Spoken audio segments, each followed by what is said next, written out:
bienvenido, bienvenida a esta sexta edición de Decide si Desciendes.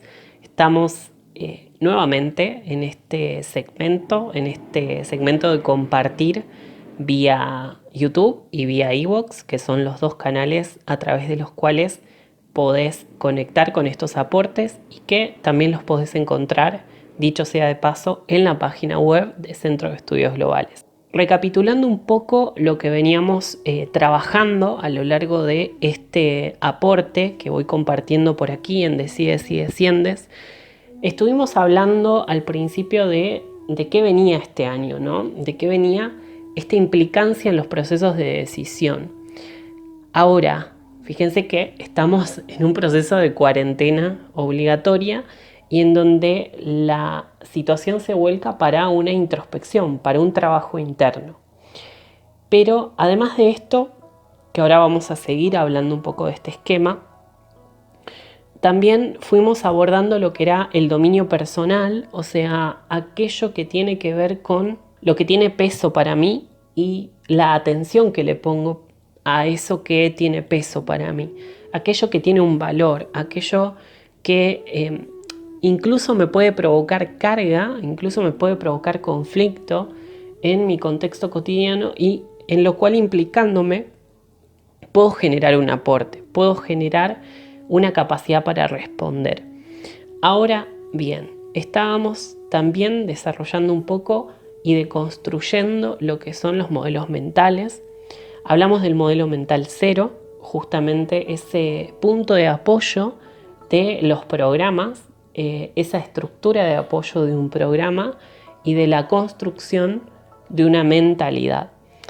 También estuvimos hablando en el programa anterior acerca de la construcción de una visión compartida y acerca de este punto vamos a continuar hoy. Ahora bien, esta cuestión de la cuarentena global obligatoria, lo que fíjense que hace en algún aspecto es que se reduzca el contacto conocido con el mundo y con la realidad y con los contextos de cada uno. Hace que los contextos cotidianos cambien, sean diferentes, hagamos otros tipos de actividades o incluso a veces tengamos más tiempo para dedicarle a aquello que técnicamente no le podíamos dedicar un tiempo. Ahora, fíjense que el encuentro, los medios y los modos de encuentro cambian. Algunos ya nos veníamos manejando de una manera virtual, una manera online, pero para otras personas sé que eso es nuevo.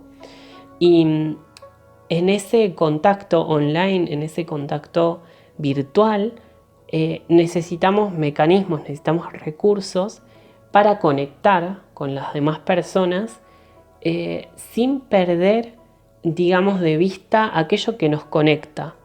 Porque estamos hablando de una conexión virtual, que es el medio, pero aquello que nos conecta es una visión. Es una visión que podemos co-construir, que podemos compartir con el otro o no. Pero volviendo a este punto de la construcción de una visión compartida, me gustaría que tengamos en cuenta un esquema en específico, que creo que nos va a colaborar con este proceso de construcción. Pensemos un poco en estas dos palabras. En realidad, dos palabras que son 4 porque es como una frase, ¿no? Pero lo que voy es mi mundo, mi realidad. Tu mundo, tu realidad. Y vamos a hablar de el mundo y de la realidad, ¿sí? Vamos a hablar de estos 3 aspectos, ¿sí? Sacándolo como lo personal en el mí y en el tú, y lo impersonal como puesto como la realidad y el mundo, ¿no? Ahora, pensemos en esto. El mundo, y llevado a mi órbita particular, mi mundo, tiene que ver con el contenido, ¿sí? El contenido. Mientras que mi realidad tiene que ver con la estructuración de ese contenido que considero como mi mundo. ¿Ok? Y esto necesito que también te lo lleves a ti mismo y te lo plantees así. Lo que es tu mundo, que es tu contenido, y tu realidad, que es la mini estructura que va a contener a tu mundo, ¿sí? Mi realidad, tu realidad es una mini estructura. Tu mundo, mi mundo, va a ser un contenido particular, ¿sí? Ahora, ¿qué pasa cuando se encuentra mi mundo y tu mundo, ¿sí? Mi realidad y tu realidad? ¿Qué pasa cuando se encuentran? Y hay distintos tipos de encuentros. Esos distintos tipos de encuentros tienen que ver con encuentros donde somos afines, es decir, mi mundo y tu mundo se encuentran y son afines y podemos compartir algo desde esa afinidad, desde esa sinergia que vamos a decir que es como complementaria, que se complementa. Ahora, puede que también mi mundo y tu mundo se encuentren de manera que le genere a cada uno, o al menos a mi mundo o a tu mundo, una fricción, o que le resulte una complejidad, ¿sí? Que le resulte una complicación, mejor dicho. Y esto tiene que ver con que la estructuración, ¿sí?, de mi realidad no tiene un espacio para tu mundo, ¿sí? Y para entender tu realidad. Entonces, cuando hablamos de fricciones o de complicaciones en las relaciones interpersonales, son fricciones que se provocan en la estructuración de mi mundo, que tiene que ver con mi realidad, es decir, la manera que yo tengo de estructurar el mundo, que lo proyecto como mi mundo, ¿sí? Pero es la manera de estructurarlo. No tiene que ver con el contenido. El contenido es aleatorio, es azaroso, podríamos decir, o va a depender de cada quien. Pero la mini estructura que justamente le da lugar al mundo de cada uno es lo que entra en fricción en realidad. Lo que pasa es que nosotros muchas veces nos perdemos por el contenido y no nos vamos por la estructura. Entonces yo lo que quiero que empecemos a darnos cuenta de que esto tiene que ver más bien con la manera de estructurar y no tanto con el contenido. Justamente todos los problemas, o la gran mayoría de los problemas de comunicación interpersonal que tenemos entre nosotros, es porque no entendemos esto y nos vamos por el contenido y no por la manera en que nosotros estructuramos el contenido, ¿sí?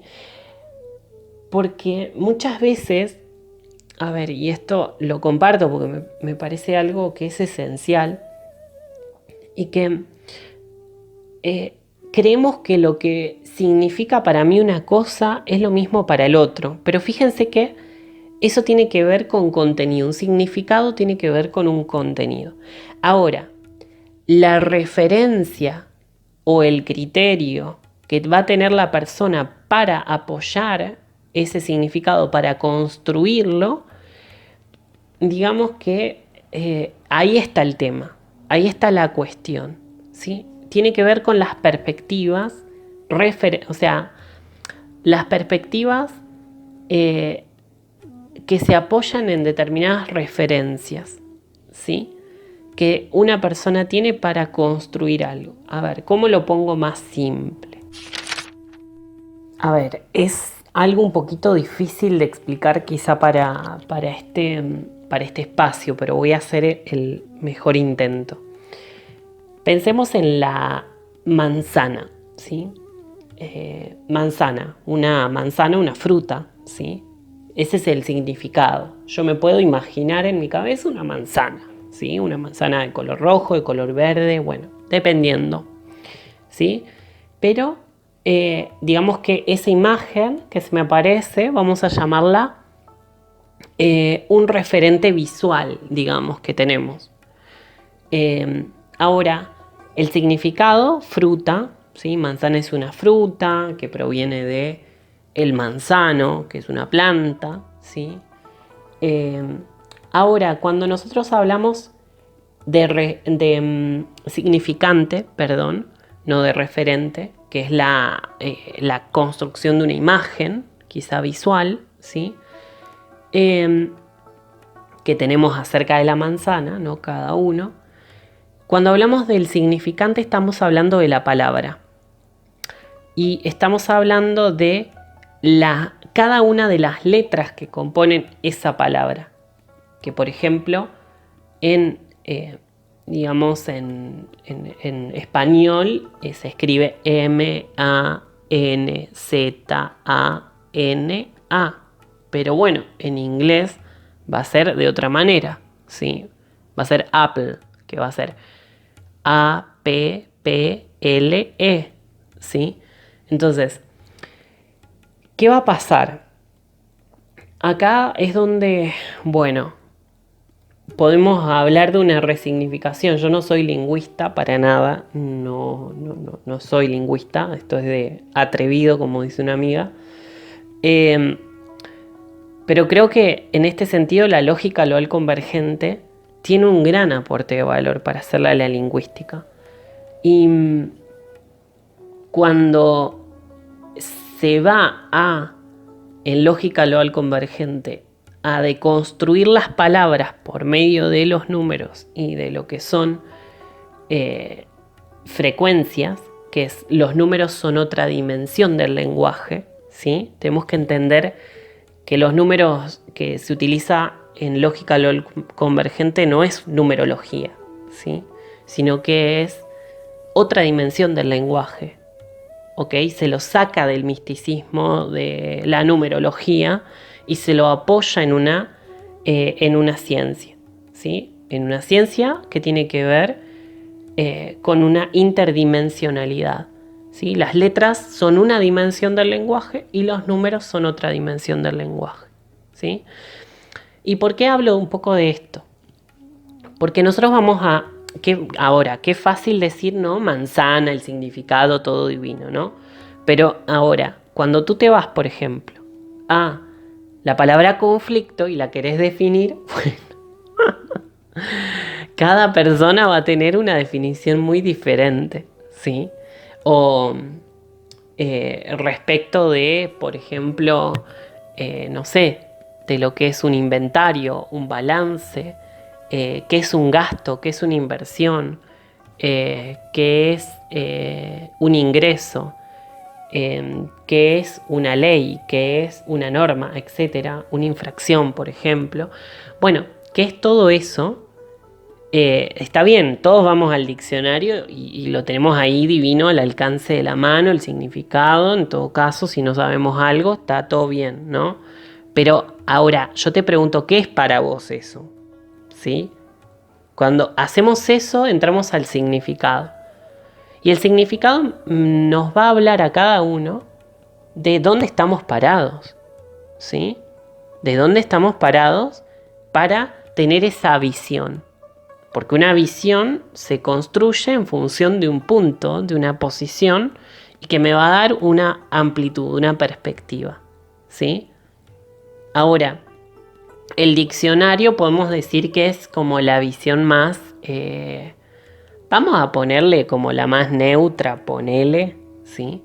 O como la de la conciencia social, ¿sí? Vamos a la RAE, por ejemplo, a la Real Academia Española, y podemos decir que el significado es el que maneja la conciencia social, vamos a ponerlo así, porque realmente en realidad no lo es así, porque cada individuo tiene una definición diferente, ¿sí? Entonces, ¿qué va a pasar? Esto es muy interesante, bueno, a mí me interesa, ¿no? O sea, no sé ustedes, chicos y chicas que están ahí detrás del audio o de este video que sale también por YouTube. Pero es muy interesante esto, porque vamos a tener por un lado el significado y el significado de la RAE, por ejemplo, pero yo te estoy hablando también del significado que vos le das a esa palabra, cualquiera sea, ¿sí? en más de una ocasión, por ejemplo en Acuerdos 360, que es una de las propuestas que llevo adelante, como en otras, ¿sí? Suelo utilizar esto de qué es para vos, ¿sí? O qué es para ti, las palabras centrales. Y te recomiendo que, por ejemplo, cuando vos tenés un conflicto, cuando tú tienes una dificultad, alguna complejidad, que tú lo puedas escribir a eso y te fijes cuáles son las palabras claves, las keywords de tu propio conflicto, de tu situación.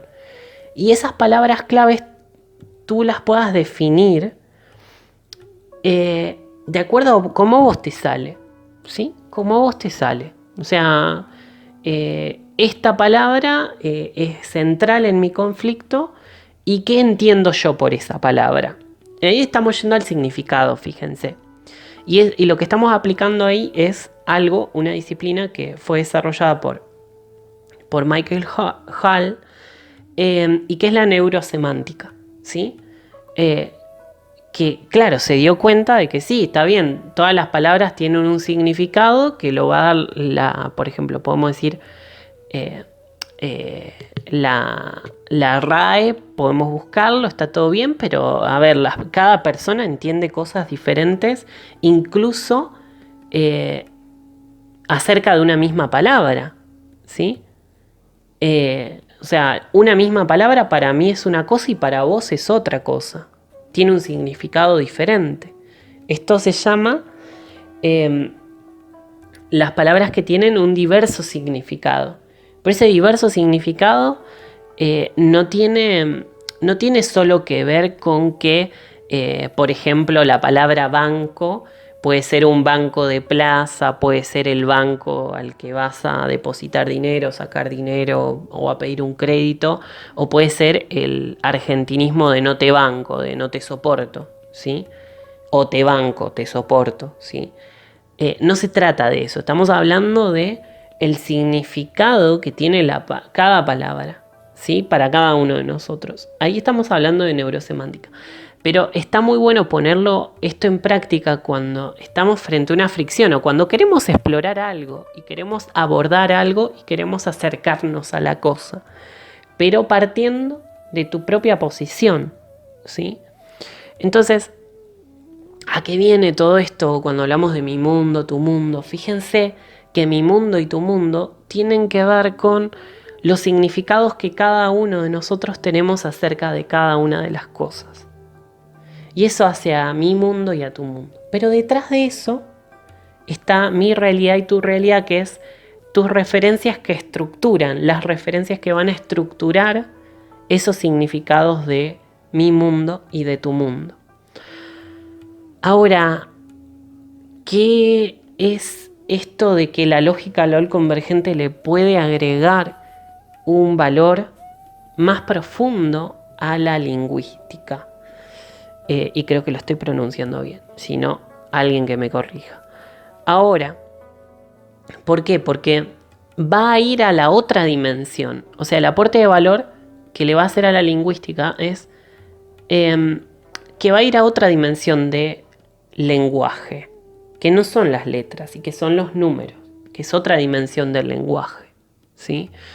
Y esa otra dimensión del lenguaje le va a hacer un aporte de valor distinto a esas letras y obviamente a las palabras que componen y que construyen las letras. Las letras construyen combinadas, sabemos, palabras, ¿sí?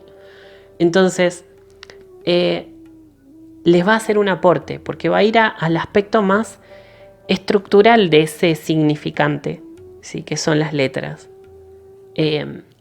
Entonces, ¿a dónde voy con esto?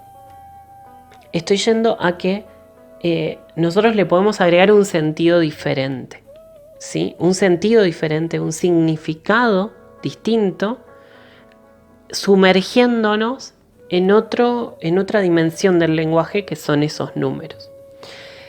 Y digamos, ¿qué pasa cuando, bueno, cualquiera se nos podría preguntar en este punto, decir, che, y bueno, se va, ¿qué onda con la persona que no pega onda con la lógica del convergente? Y bueno, la situación va a estar un poco más complicada, pero